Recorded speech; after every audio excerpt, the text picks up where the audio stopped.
Today on Funner to Do It, we're going to do a little bit of a sidetrack here. I love doing all kinds of things. The whole purpose of the channel, Funner to Do It. Today, we're going to be changing a battery in this watch. I'm going to show you how to do it step by step.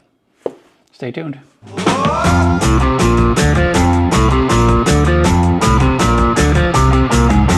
have this watch that is in need of a new battery. Now, in itself, it's not that hard to replace these batteries. I do have a pretty nice tool here that I bought. I'll explain why I use this tool, but essentially we're going to take the back off of this watch and go ahead and replace it with a brand new battery. So the first thing I need to do is get the access to that back cover. That back cover will unscrew, and we'll be able to get the battery out. But as long as this band is in the way, we don't have good access to that. So what I'll do on this one, take the watch apart, and with my tweezers, there's a small little pin here. It's right there. You push that pin in until it pops out. Then the bottom one will come out. And you have this little pin here. Don't lose the pin. I set it aside, but that allows you to get free access to the strap. Now that I have the watch back off, I can use my machine that I've got here to unscrew this watch back on here.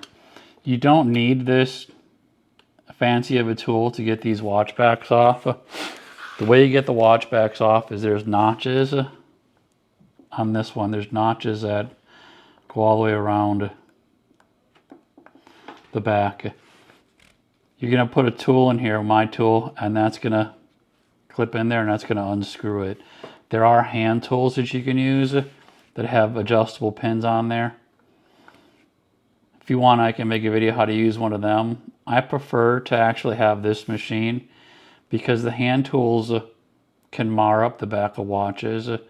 If you don't have a good enough grip on them, you slip and it skips across the watch, and that's where you see all those scratches on the back of a watch. A lot of people don't like that. It's just ruining the integrity of the watch instead of keeping that nice machine surface.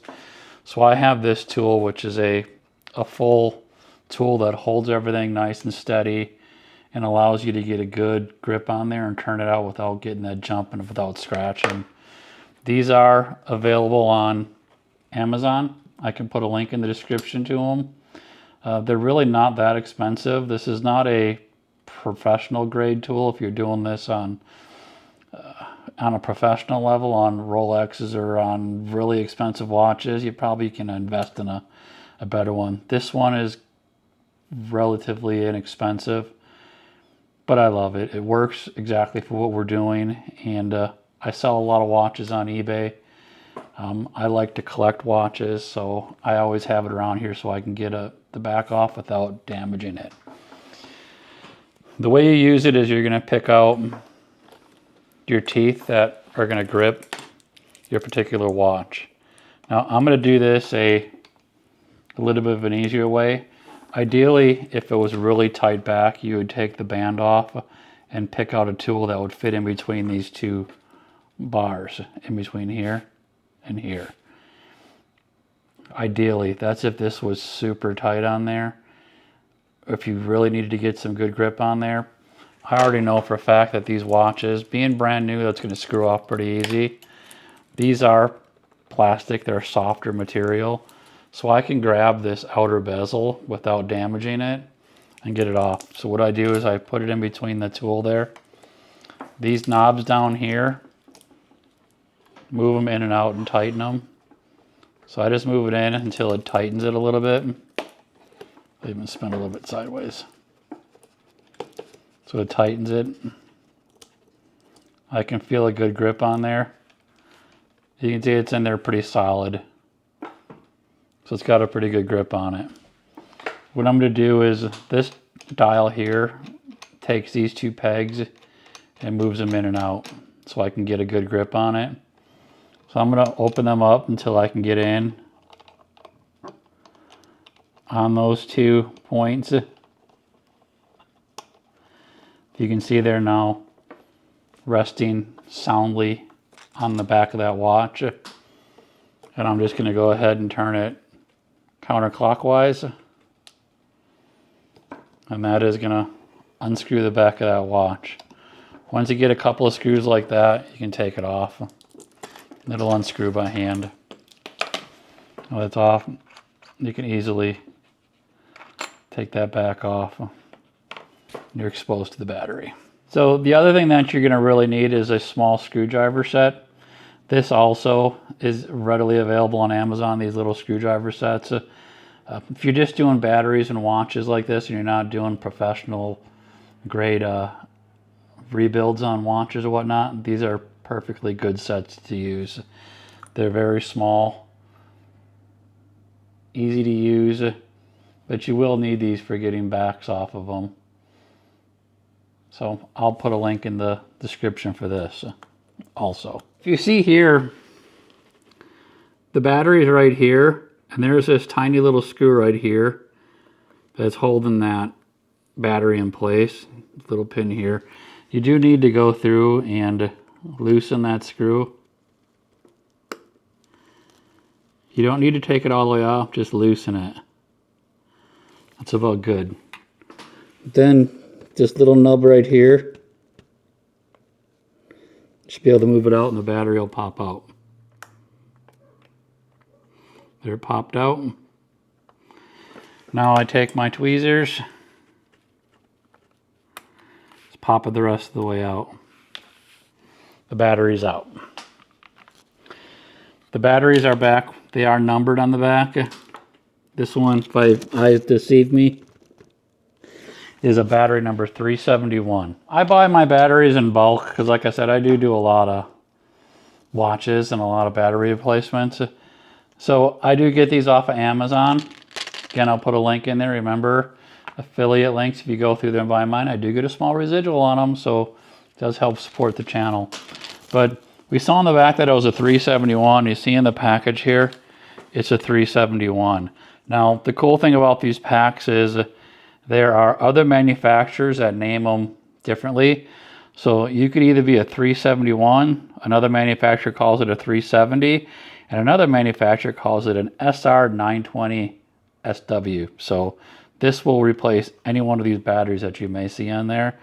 So this is a 371, that's a 371. We're going to grab one of these batteries and pop it in there. So one of the things I want to caution you, when you saw me taking the battery out, you saw me grip it like this, top to bottom.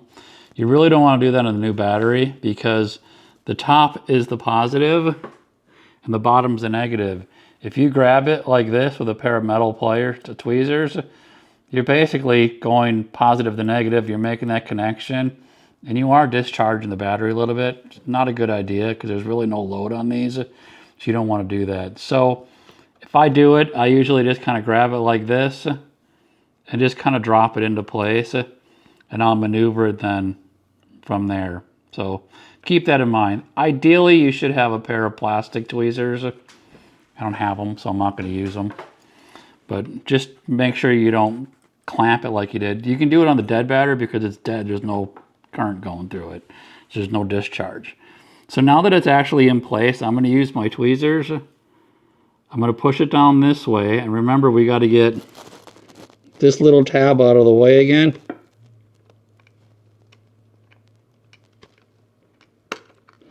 So the battery can fall into it. Sometimes it's just easier to use your fingers. Grab that little tab, pull it back, and release it, and it falls back into place. It's spring loaded. So now the battery is seated in there. Now you want to go ahead and tighten that screw.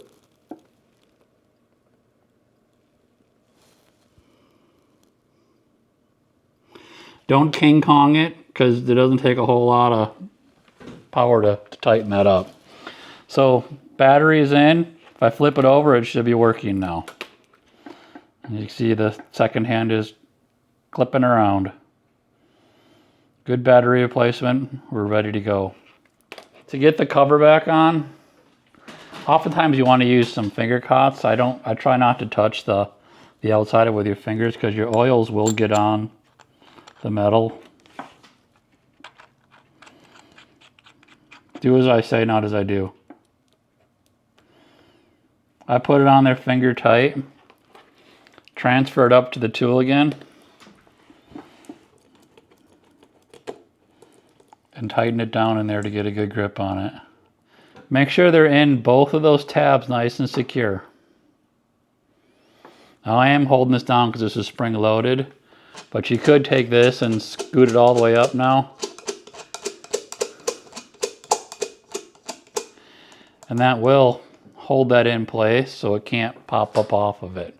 I usually don't do it, I just hold it in place because it just makes it, it's just a very quick little motion. Again, I don't go crazy on this. Sorry, going the wrong way. I don't go crazy on this because these aren't waterproof watches.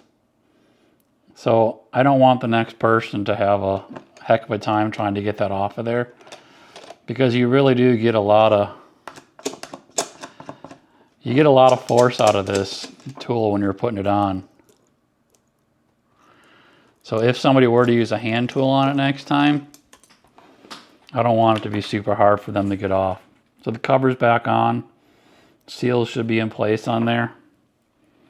And we'll check it. Battery good, still running. So now we can go ahead and put the band back together. I usually take the bottom one and put it in first.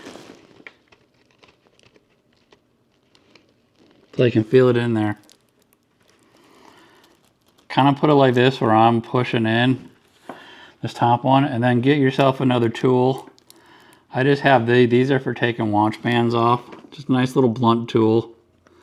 You can get in there and push that tab down.